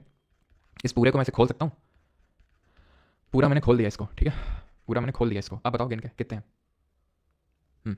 तो अगर आप यहाँ पर देखें तो एक, पूरा गिन लो ढंग से यार, 1 2 3 4 है ही नहीं, 5 6 7 8 9 10, तो 10 हो जाएंगे। ठीक है, 2 का बॉन्ड तो ये दिख रहा है, 3 2 5 3 8 2 10, ऐसे भी करते यहाँ पर 3 3 6 1 7 2 9 10 11 12, इसमें 1 2 3 4 5 6 तो ये हो गए। ये सब क्या है, हर एक एज में एक कार्बन होता है, बताया था। कार्बन की हर एक कार्बन की कितनी वैलेंसी है, 3 वैलेंसी है, एक तो फुलफिल करनी पड़ेगी ना रे बाबा, क्यों जल्दी बताओ। यहाँ पर सबकी वैलेंसी कितनी हो रखी है, सॉरी मतलब 2 हो रखी है, तो 4 वैलेंसी को फुलफिल करना पड़ेगा ना, तो हाइड्रोजन 2 हाइड्रोजन जोड़ोगे ना, एक इधर सब में से 2 हाइड्रोजन आएंगे, 2 यानी 6 कार्बन है, तो 6 दूनी 12 हाइड्रोजन के साथ वो 12 बॉन्ड बनेंगे, 18। यहाँ पर क्या है, यहाँ पर कार्बन की वैलेंसी है 3, अगर आप देखें हर एक कार्बन की 3 वैलेंसी, 3 बॉन्ड है यहाँ पर, तो यानी कि एक तो 6 तो वो, और एक हाइड्रोजन और अटैच होगा, जब एक हाइड्रोजन हम अटैच करेंगे तो यानी 6 कार्बन से 6 हाइड्रोजन अटैच होंगे, यहाँ पर 12 हो जाएंगे, सिंपल। तो ऐसे नंबर ऑफ कोवेलेंट बॉन्ड निकाल लेते हैं। अब आसान से खत्म करते हैं केमिकल प्रॉपर्टी पढ़ के, अब तो आसान है। ठीक है, मेन वहीं था, तभी शुरू में बता दिया था आपको। ठीक है, मेन तो यहाँ पर आएगा जो कि हमारा chemical properties of carbon compounds, ये आज लोग कम है क्योंकि आज UPPCS का पेपर है इसलिए। ठीक है, तो chemical properties of carbon compound देखते हैं यहाँ पर, तो कंबशन रिएक्शन देखेंगे, ऑक्सीडेशन देखेंगे, एडिशन देखेंगे, सब्स्टिट्यूशन देखेंगे। आपको कंबशन ऑक्सीडेशन से पहले अवगत है, कंबशन का मतलब होता है किसी चीज़ को जलाना इन द प्रेजेंस ऑफ ऑक्सीजन। तो जब हम जलाते हैं, और एक चीज़ चलो मैं आगे बता दूँ। ठीक है, तो जब हम जलाते हैं, कंबशन करते हैं, तो क्या निकलता है, जब हम हाइड्रोकार्बन्स को जलाते हैं तो कार्बन डाइऑक्साइड गैस निकलती है, हीट मिलती है यानी गर्मी, और लाइट निकलती है। ठीक है, कार्बन डाइऑक्साइड निकलेगी, हीट मिलेगी और लाइट निकलेगी, कार्बन डाइऑक्साइड हीट और लाइट। ठीक है, ये हो गया हमारा कंबशन रिएक्शन। अब जो कंबशन रिएक्शन होता है यहाँ पर हम कंबशन किसका करवाएंगे, तो सैचुरेटेड हाइड्रोकार्बन्स का और अनसैचुरेटेड हाइड्रोकार्बन्स का। ये क्या होते हैं आपको पता है, सैचुरेटेड मतलब एल्केन, अनसैचुरेटेड का मतलब होता है एल्कीन और एल्काइन। ठीक, क्लियर बात यहाँ तक। तो जो सैचुरेटेड होता है वो बर्न करता है क्लीन ब्लू फ्लेम में। ठीक है, कैसी फ्लेम होती है, क्लीन होती है, ब्लू होती है और क्लीन होती है। क्लीन का मतलब होता है इसमें कोई इस तरह का सूट नहीं निकलता, सूट का मतलब होता है ऐसे काला काला धुआं नहीं निकलता बहुत ज़्यादा। ठीक है, आप बोलोगे अब ये जो होता है, ये जैसे फॉर एग्जांपल गैस चूल्हा है, तो गैस चूल्हे में हमारा एल्केन होता है, LPG सिलेंडर होते हैं, LPG सिलेंडर उसमें मेनली होता है हमारा ब्यूटेन, प्रोपेन भी होता है थोड़ा, ब्यूटेन मेनली होता है। तो ब्यूटेन क्या एल्केन है, तो एल्केन क्लियर ब्लू फ्लेम देते हैं कि नहीं देते हैं, और ये जो एल्केन होता है जो क्लियर ब्लू फ्लेम में बर्न करते हैं, जैसे मैंने बताया हीट और लाइट मिलती है, तो इनके इसमें हीट ज़्यादा मिलती है, लाइट कम मिलती है। यहाँ पर अनसैचुरेटेड को जलाने में लाइट ज़्यादा मिलती है, हीट कम मिलती है। ठीक, क्लियर है ये चीज़। तो LPG आपका ब्यूटेन में होता है, LPG गैस, और अभी आपने सुना होगा जयपुर की घटना है कल, है ना, राजस्थान में कल LPG सिलेंडर फटा, आई थिंक बहुत सारे लोग की डेथ हुई, आई थिंक 70 से ज़्यादा लोग आई थिंक मरे ना उसमें, इफ आई नॉट रॉन्ग। ठीक है, तो वो एकदम से क्या है कि ये गिव्स क्लियर ब्लू फ्लेम। मैं क्या बताना चाह रहा था, आप बोलोगे सर हमारा जो तवा है जो गैस चूल्हे पे चढ़ाते हैं उसमें तो ऐसा नीचे काला काला जम जाता है, वो इसलिए जम जाता है क्योंकि जो आपका गैस चूल्हा है, जिसके छेद हैं वो ढंग से खुले नहीं हुए हैं। अब क्योंकि ढंग से वो खुले नहीं हुए हैं तो उनका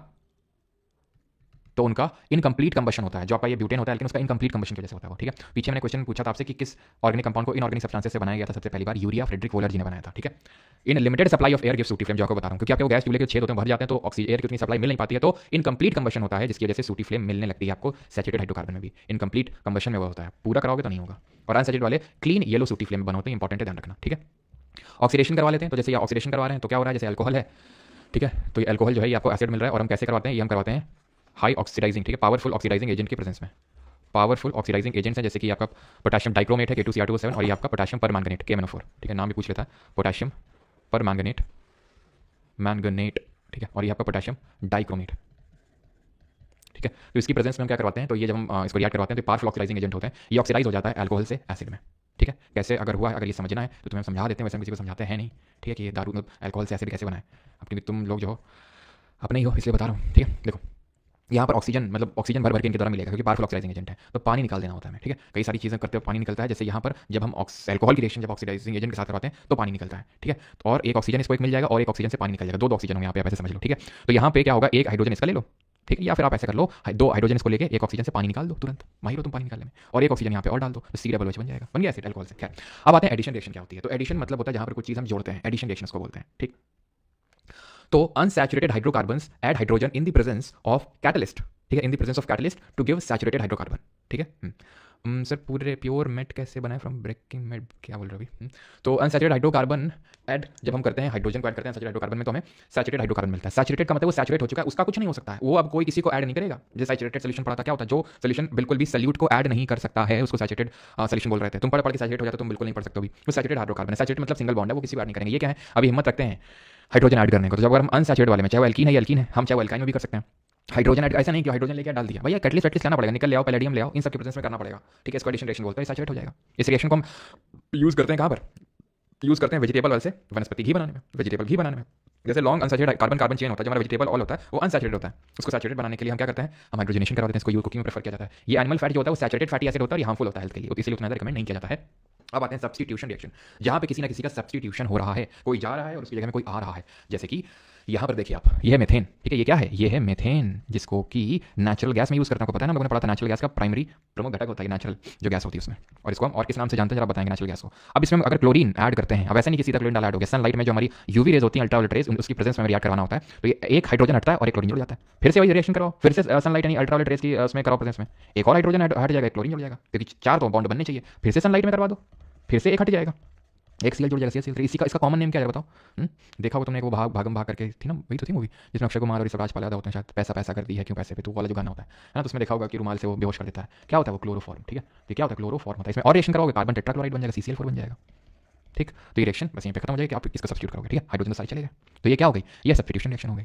बॉइलिंग पॉइंट और सॉल्युबिलिटी थोड़ी डिस्कस कर लेते हैं कि देखो जितनी ज्यादा लॉन्ग, पहली बात तो हम एल्केन एल्कीन और एल्काइन को डिस्कस कर लेते हैं। ध्यान रखना, बॉइलिंग पॉइंट जो होता है वो एल्काइन का सबसे ज्यादा होता है, देन एल्कीन का, एंड देन एल्केन का, ठीक है? ये हम बॉइलिंग पॉइंट की बात कर रहे हैं। इसमें ट्रिपल बॉन्ड होता है, ऐसे याद कर लो, 3 बॉन्ड है, 3 बॉन्ड को तोड़ना है, सिर्फ 2 बॉन्ड को तोड़ना है, यहाँ पर सिर्फ 1 बॉन्ड को तोड़ना है, तो ये ज़्यादा टफ होगा, ये थोड़ा कम टफ होगा, ये सबसे आसान होगा तोड़ना, ठीक? सॉल्युबिलिटी की बात कर लें, ठीक है? अगर हम यहाँ पर, ठीक है, अगर यहाँ पर हम सॉल्युबिलिटी की बात करें और बॉइलिंग पॉइंट में अगर हम बात करें यहाँ पर, तो बॉइलिंग पॉइंट में फॉर एग्जांपल, जैसे मैं एग्जांपल दे दूँ, जैसे ये आपका CH3 हो गया, आपका क्या इथेन है, ठीक? अगर मैं वो लिख दूँ CH3 CH2 CH3, मैं लिख दूं CH3 CH2 CH2 CH3, यानी मैं क्या कर रहा हूं? मैं चेन को लंबी करता जा रहा हूं। जैसे जैसे चेन लंबी होगी वैसे वैसे उसका बॉइलिंग पॉइंट भी बढ़ता जाएगा और उसकी सॉल्युबिलिटी लेकिन कम होती जाएगी। ये बॉइलिंग पॉइंट का ऑर्डर होगा, बॉइलिंग पॉइंट का। लेकिन सॉल्युबिलिटी का ये मैं इसको C2H6 लिख दूं, इसको C3H8 और इसको C4H10, ठीक है? सॉल्युबिलिटी का ये ऑर्डर होगा, जितनी लंबी चेन करेंगे उतना कम सॉल्युबिलिटी होता जाएगा, ठीक है? तो बॉइलिंग पॉइंट और सॉल्युबिलिटी और ये सब आप समझ गए। अब आते हैं इंपॉर्टेंट कार्बन कंपाउंड पढ़ लेते हैं कि चैप्टर हमारा खत्म हो गया वैसे तो। अब हम जैसे कि मेथनॉल, एथनॉल, क्योंकि तुम्हारा इंटरेस्ट होगा, है तुम्हारा इंटरेस्ट होगा ना, अल्कोहल के बारे में पढ़ते हैं। किसी के मुंह पानी वानी तो नहीं आ रहा है भाई? इतना तो कोई यहाँ पर है ना उच्च दर्जे का कोई तो नहीं है कि भाई एथनॉल मेथनॉल सुनते ही मुंह में पानी आ रहा हो किसी के, है? तो एथनॉल हो गया, मेथनॉल हो गया, और डिफरेंट टाइप के अल्कोहल, समझ रहे हो? डिफरेंट टाइप के अल्कोहल पढ़ेंगे अभी हम, ठीक है? तो मेथनॉल पे आते हैं अभी। तो मेथनॉल को जो है बोलते हैं क्या? वुड स्पिरिट के नाम से जानते हैं, बिकॉज सबसे पहले वुड से बनाया गया था इसको, ठीक है? बेटा सिंह सोनू रुक जाओ, तुम्हें आखिरी वार्निंग है, ठीक है? और अगर तुम नहीं रुके तो हमेशा हमेशा के लिए तुमसे हमें अलविदा कहना पड़ेगा। अपर्णा योर ग्रॉजियस, बेटा बहुत मार खाओगे आरुष।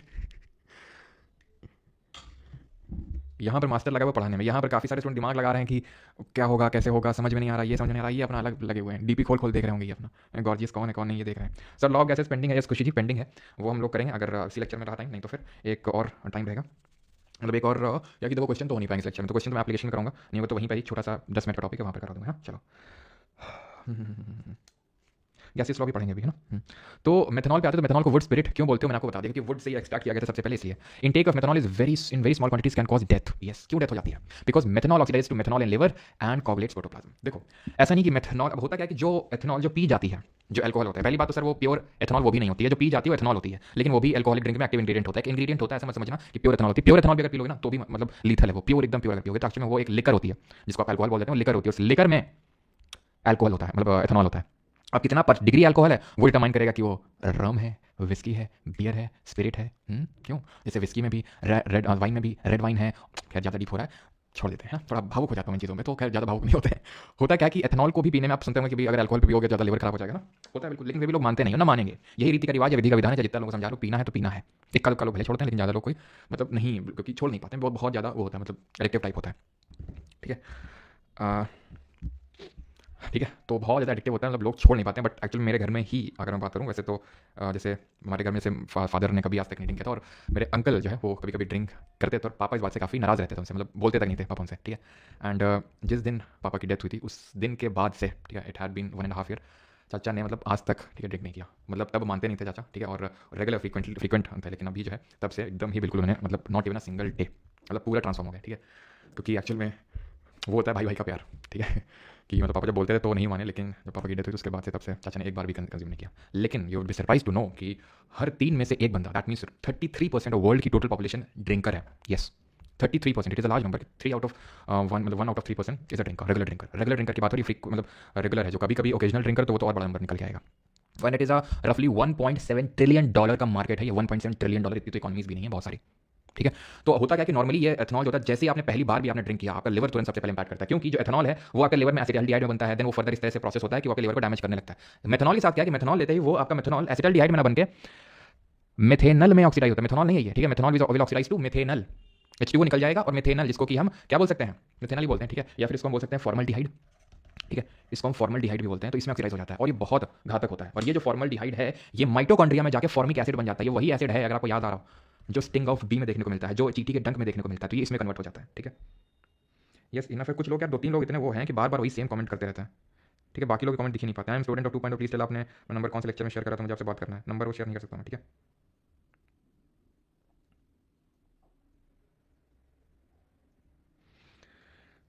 क्लियर है तक? इस पॉलिटी ना फॉर स्टेट पीसीएस चंदन जी, बाकी जितना भी सिर्फ पॉलिटी नहीं, ज्योग्राफी, हिस्ट्री, साइंस जितना भी कर रहे हैं आप अपने किसी भी स्टेट का भी, आज पीसीएस का एग्जाम ही है, ठीक है, यूपी पीसीएस का, ठीक है। अभी तो मुझे पता नहीं ना क्या है क्या नहीं है, अभी एग्जाम होने दीजिए, पेपर आने दीजिए, मैं शेयर करूँगा, खुद ही देख लीजिएगा जो आपने अभी तक पढ़ा है, चाहे पॉलिटी हो, चाहे ज्योग्राफी पढ़ी हो, चाहे आपने बायो पढ़ी हो, चाहे आपने केमिस्ट्री पढ़ी हो, आज खत्म हो रही केमिस्ट्री, आप देख लीजिएगा आप कितना कर पा रहे हैं कितना नहीं कर पा रहे हैं। सब चीज़ आपके सामने। कोई भी ओडिशा पीसीएस का होता है, कुछ ओडिशा पीसीएस और कुछ स्टेट के पीसीएस बहुत ही मतलब ऐसे मतलब लो लेवल के होते हैं जो हम लोगों ने पढ़ा है उसके हिसाब से, ठीक है। तो ध्यान रखना, मेथनॉल आपका आउट स्पिरिट होता है और एथनॉल इंग्रेडिएंट मतलब होता है। और ये डीनेचर्ड अल्कोहल क्या होता है, तो डीनेचर्ड अल्कोहल एक्चुअली में होता क्या है कि आपने देखा होगा जैसे बिहार में अल्कोहल बैन हो गई थी ना, अभी भी है, तो काफ़ी लोग क्या करते हैं, सिरप में भी इसको इस्तेमाल भी करते हैं, सिरप वगैरह में कफ सिरप ही चढ़ा डालते हैं, मतलब कफ सिरप ही पूरी लोग चढ़ा रहे हैं 3-4 नशा करने के लिए, आदि हो गए नशे के, ठीक है। तो ठीक है, तो एक्चुअल में क्या होता है कि इस तरह से लोग कंज्यूम ना करने लगे किसी भी अल्कोहल को, ठीक है। तो इसलिए क्या किया जाता है, अल्कोहल की डीनेचरिंग कर दी जाती है, मेथनॉल ऐड करके उसको लीथल बना दिया जाता है, to prevent the misuse of ethanol produce for industrial use. अब इंडस्ट्रियल यूज के लिए जैसे एथनॉल को हम यूज करते हैं, पता है कहाँ पर, इसको हम यूज कर लेते हैं एज अ फ्यूल के तौर पे भी। क्यों? क्योंकि बड़ा अच्छा जलता है ये। अगर कभी एथनॉल लो, प्योर एथनॉल उसको डालो तो एक्चुअल में थोड़ा तुरंत वेपराइज भी हो जाता है, वेपराइज हो जाता है, लेकिन तुरंत उसमें तुम अगर माचिस की तीली डालो, आग लगाओगे उसमें कुछ भी लाइटर वाइटर से भम करके जलेगा, एकदम बहुत भयंकर, एकदम लाइटर हीट प्रोड्यूस करता है। इसको मैं अच्छा फ्यूल के तौर पर यूज करते हैं। फ्यूल के तौर पर पता चला आया, वर्कर के हाथ लगा, वर्कर ले भैया पीने में लगे हुए हैं, जिसके काम के लिए आया था वो काम हो ही नहीं रहा है, काम भी नहीं हो रहा है, वर्कर की हेल्थ भी खराब हो रही है, ठीक है। तो क्या कर दी जाती है, डीनेचरिंग कर दी जाती है। उसका एक्चुअल जो काम होता है, मतलब जो नशा वाला जो काम है, एक्चुअल में जो एथनॉल होता है ना, काफ़ी प्लेजेंट स्मेलिंग होता है ये। आपको लगता है दारू पड़ता है बहुत इसी वजह से गंद आती है, ना ना ना, ये काफ़ी प्लेजेंट स्मेलिंग होता है। वो मैंने बताया, वो दारू जो होती है, ठीक है, शराब, वो लिकर एक्चुअल में उसमें एथनॉल तो बस एक कंपोनेंट है उसका बस, ठीक है। तो मेथनॉल से क्या कर दी जाती है, उसका ट्रू नेचर चेंज कर दिया जाता है और डीनेचर्ड अल्कोहल बोला जाता है उसको। एथनॉल की कुछ रिएक्शन है, जैसे कि सोडियम के साथ अगर हम करवाएंगे तो यहाँ पर सोडियम एथॉक्साइड मिलेगा, ठीक है। और अगर हम इसका क्या करवा देंगे इसका हम डिहाइड्रेशन, ठीक है, इसका पानी निकाल देंगे। पानी निकालते क्या बन जाएगा, ये एल्कीन बन जाएगा। कैसे पानी निकलेगा, CH3 CH2OH है, तो पानी निकाल दो, HOH निकाल दो, तो यही बनेगा आपका CH2 ठीक है। यहाँ तक आई थिंक सभी को क्लियर होगा, किसी को डाउट होगा नहीं, और अगर अभी है तो पूछ लो, तब तक मैं अपना हाथ गर्म कर लूँ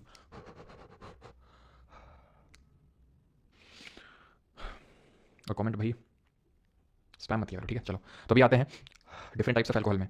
तो डिफरेंट टाइप्स ऑफ अल्कोहल का मतलब वो नहीं जो आप समझ रहे हैं यहाँ पर, ठीक है, कि कौन सा पीना चाहिए कौन सा नहीं, वो मैं नहीं बताने वाला हूँ। प्राइमरी, सेकेंडरी और टर्शरी अल्कोहल क्या होते हैं वो हम देखने वाले हैं। अभी सीजीएल में आई थिंक सीजीएल 2022 में आई थिंक क्वेश्चन पूछ लिया था इसमें एक क्वेश्चन, ठीक है।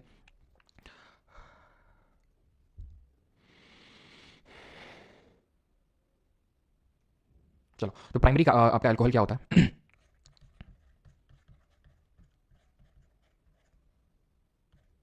ठीक। ये प्राइमरी कार्बन है जिसके पास 3 हाइड्रोजन थे, 3 हाइड्रोजन तो थे, लेकिन ये फंक्शनल ग्रुप ये आ गया, उसमें अगर आपने अटैच कर दिया तो उसको क्या बोलेंगे, उसको बोलेंगे प्राइमरी, ठीक। ठीक है, तो प्राइमरी कार्बन एटम क्या होते हैं, जो एक कार्बन एटम से अटैच होते हैं, जैसे कि यहाँ पर आप देख सकते हैं, ठीक है। तो प्राइमरी हम बोल देंगे ये अल्काइल ग्रुप है, ठीक है, 2 हाइड्रोजन और एक यहाँ पर फंक्शनल ग्रुप लगा हुआ है, ठीक है। क्लियर हो गया, ये प्राइमरी अल्कोहल हो जाएगा। जैसे अब इसी में मैं ले लूँ CH3, वैसे अल्काइल ग्रुप को ना इन शॉर्ट R से भी रिप्रेजेंट कर दिया जाता है, ठीक है। ये चीज़ ध्यान रखना, अगर मैं R लिख दूँ तो R का मतलब है कोई भी CH3 CH2 CH3 CH2 CH2 CH3 कुछ भी अल्काइल ग्रुप हो सकता है, तो मैं यहाँ पर R ही लिख दूँ क्या, ठीक है। R C 2 अल्काइल ग्रुप है, यानी कि एक कार्बन से दो कार्बन है, तो सेकेंडरी कार्बन होगा। ऐसे में अगर इस तरह कार्बन में अटैच करें तो इसको सेकेंडरी अल्कोहल बोलेंगे। ऐसा कार्बन जिसमें 3 अल्काइल ग्रुप है और उसमें मैंने अल्कोहल ग्रुप अटैच कर रखा है, जिसको tertiary alcohol, primary alcohol, secondary alcohol और टर्शियरी अल्कोहल, समझ में आनी चाहिए बात, ठीक। एथेनोइक एसिड पे आते हैं। एथेनोइक एसिड को हम एसिटिक एसिड भी बोलते हैं, और ये विनेगर का मेन कॉन्स्टिट्यूएंट होता है। 5 से 8% जो सोल्यूशन होता है एसिटिक एसिड का वाटर में, उसको हम यूज़ करते हैं अचार वगैरह के प्रिवेंटिंग में, मतलब एज अ क्या बोलते हैं उसको, क्या बोलते हैं उसको, प्रिजर्वेटिव के तौर पे, ठीक है। ध्यान रखना। इसी तरह सोडियम बेंजोएट, OH किसके लिए यूज़ करते हैं, ईस्टर्स के लिए यूज़ करते हैं, ठीक है। तो सोडियम बेंजोएट को यूज़ करते हैं कहाँ पर, यूज़ करते हैं एज अ प्रिजर्वेटिव, जो टोमेटो सॉस वगैरह होते हैं, ठीक है, प्रिजर्वेटिव।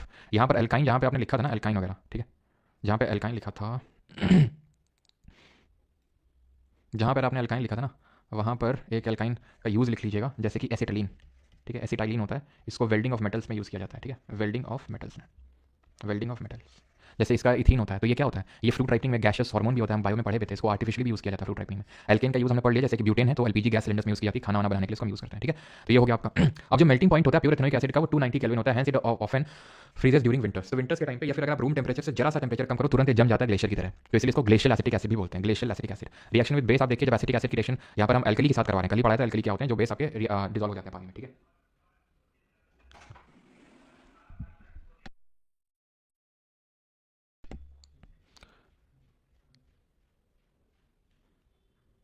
ठीक है, तो सोडियम आपका क्या बन गया, सोडियम एथेनॉइड बन गया, ठीक है। अभी देखेंगे इस रिएक्शन का यूज होगा आगे। ईस्टर क्या होते हैं, तो जब हम अल्कोहल की रिएक्शन एसिड के साथ करवाते हैं, अल्कोहल की रिएक्शन ईस्टर के साथ करवाते हैं, सॉरी अल्कोहल की रिएक्शन एसिड के साथ करवाते हैं तो ईस्टर बनता है। कैसे, अगेन पानी निकल जाएगा, ये निकाल दोगे आप तो CH3COO, सिंपल, क्लियर है चीज़, ठीक है। CH3COO बन गया आपका। देखो एसिड जो होता है, ये ध्यान रखना,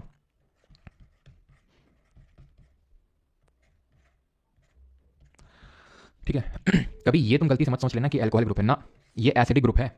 सी के साथ OH लगा है, वो डबल बॉन्ड O लगा है, COOH ग्रुप है, ये ध्यान रखना इस चीज़ का हमेशा, ये इस चीज़ का हमेशा ध्यान रखना, ठीक है। और इसका नाम बताओ क्या होगा, कौन सा एसिड होगा, ये कौन सा एसिड होगा, नाम बताइए जल्दी से, IUPAC जो मैंने आपको समझाई थी अभी। इसको OH मत कर देना इसको कभी, ठीक है। 1 2 3 propane, propane oic acid, propanoic, ये OH मत सिर्फ जोड़ लेना कि अल्कोहल हो गया, COOH वो पूरा अलग से, ठीक है।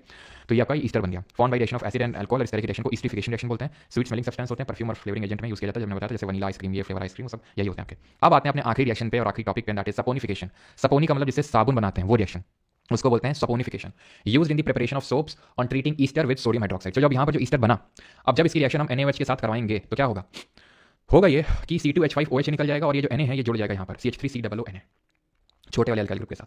अब ये जो हमारा सोडियम और पोटेशियम सॉल्ट बना लॉन्ग चेन मोनोकार्बोक्सिलिक एसिड का, sodium salt of carboxylic acid, potassium भी ले सकते हैं, KOH भी ले सकते हैं, ठीक है, वो भी अच्छा बेस होता है। तो इनके जो सोडियम और potassium salt of long chain monocarboxylic जो एसिड होते हैं उनको हम बोलते हैं soap. For example palmitic acid, stearic acid, आप अपने साबुन का देखना कभी जो इंग्रेडिएंट होते हैं, ठीक है, तो उसमें सोडियम स्टीरेट मिलेगा, सोडियम पैल्मिटेट मिलेगा, बड़े लंबे लंबे चेन्स होते हैं ये, ठीक है, 17 कार्बन, 20 कार्बन की चेन पूरी होती है, उससे बनते हैं ये आपके साबुन।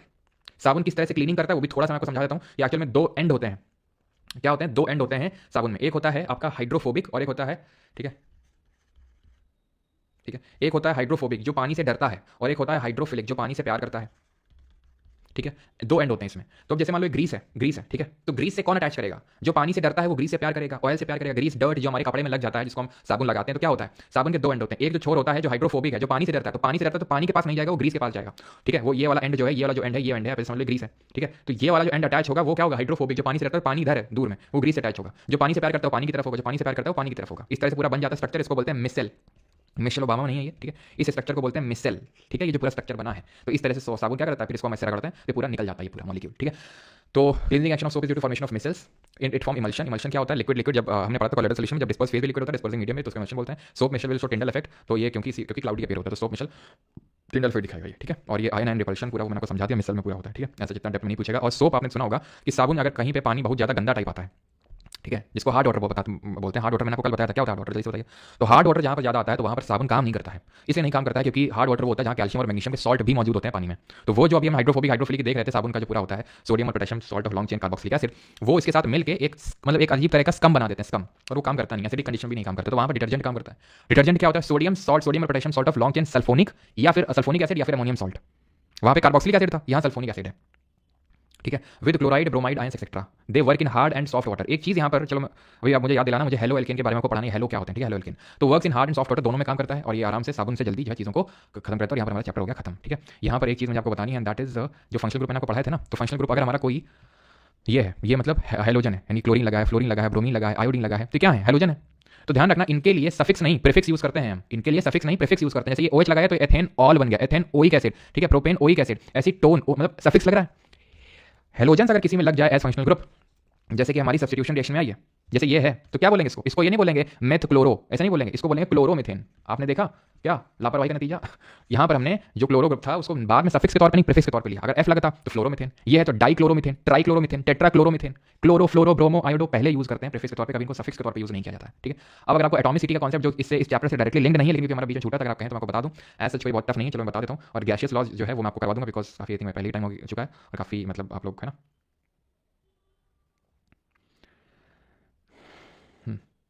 ये सर बहुत लंबा खींच रहे हो, तो बेटा खींच लंबा रहे तो तुम आराम से पार्ट में देख सकते हो। अगर तुम खींच रहे हो तो पार्ट्स में देख सकते हो, वैसे कोई दिक्कत वाली बात नहीं है, ठीक है। लेकिन हम पार्ट्स नहीं करवाएंगे, ठीक है। क्वेश्चन हम लोग एप्लीकेशन पे करेंगे, वहीं पे मैं आपको ये जो थोड़ा बहुत गैसेस लॉज होते हैं, बॉयल्स लॉ, चार्ल्स लॉ, ये सब वहीं पे कर लेंगे, ठीक है। खैर, एटॉमिसिटी होता है, एटॉमिसिटी का मतलब होता है कि नंबर ऑफ एटम्स जो मैं लिख रहा हूँ उस पर फोकस करो, number of atoms required to form a molecule, जैसे मैं बोलता हूँ कार्बन डाइऑक्साइड CO2, तो इसमें एक कार्बन और 2 ऑक्सीजन मिलकर एक CO2 का मॉलिक्यूल बनाएंगे। एटॉमिसिटी परमाणुता 3। ऑक्सीजन क्या है O2, कितने ऑक्सीजन के मॉलिक्यूल एटम मिलकर 2 ये ऑक्सीजन का मॉलिक्यूल बना, 2 ऑक्सीजन के एटम है, एटॉमिसिटी 2।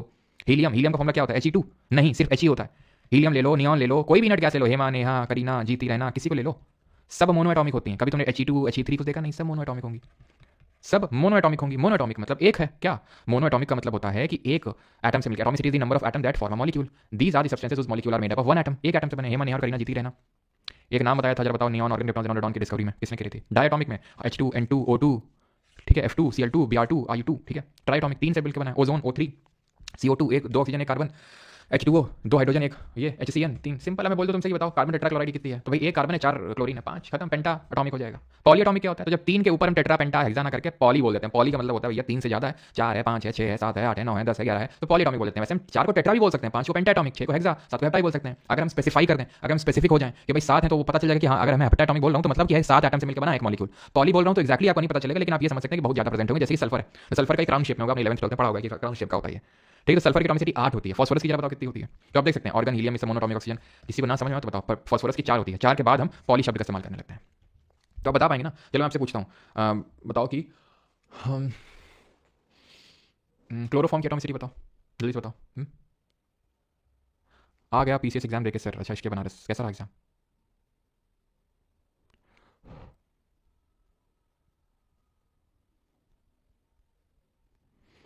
ठीक है, किसी को दिक्कत तो नहीं है एटॉमिसिटी वाला? छोटा सा 2 मिनट के लिए मैंने लास्ट में रख लिया, ठीक है। और ये मुस्कुराते हुए भैया जी हमारा प्रमोशन कर रहे हैं, किसका? परमार जी के बैच 3 पॉइंट होगा। चलो भाई, तो यहाँ पर आप पूछ सकते हैं जो डाउट आउट है आपके, ठीक है। 4 सेक्शन है, थैंक यू।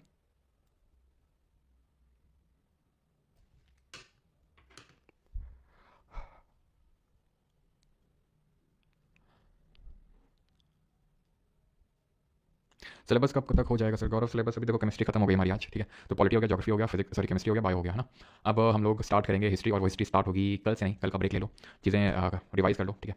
क्योंकि एक्चुअल है क्या कि कल मैं क्लास लेने में असमर्थ भी थोड़ा सा रहूँगा, क्योंकि कुछ अभी मुझे डॉक्टर के पास जाना है, फिर क्लास लेने में मैं असमर्थ हो जाऊँगा शायद, एक दिन तो तक तो मैं असमर्थ रहूँगा ही पूरी तरह से, है ना। और कल तो बिल्कुल ही असमर्थ रहूँगा, और शायद परसों तक समर्थ हो जाऊँगा, तो परसों आपकी हिस्ट्री स्टार्ट हो जाएगी। तो कल का आपका ब्रेक रहेगा, मंडे की आपकी छुट्टी रहेगी, आप आराम से कर सकते हैं, ठीक है।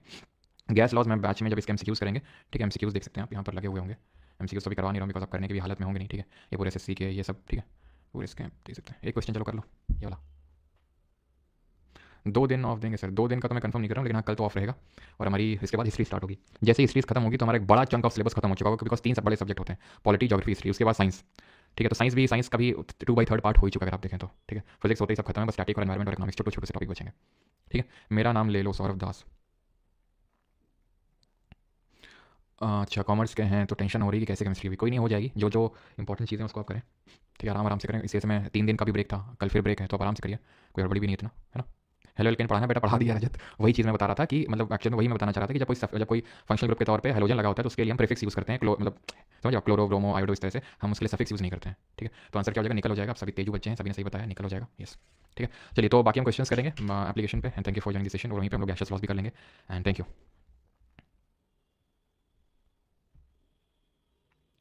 सर यूपी PCS पेपर मिल गया, अमेजिंग पेपर, अच्छे लेवल ऑफ क्वेश्चन आए क्या आनंद? आनंद शेयर कर देना मुझे ना, नंबर तुम्हारे पास होगा आई थिंक, टेलीग्राम ID मेरी आनंद, है ना, तो सेंड कर देना। या तो वो जो अपना वाला ग्रुप है ना, समागम वाला, वो खोल दूंगा, तो वहाँ पे सेंड कर देना, ठीक है। आनंद आनंदित हो गया, उसको वहाँ शेयर कर देना। उस वाले में हो कि नहीं हो, समागम वाले में? क्यों, चेक कर लेता हूँ।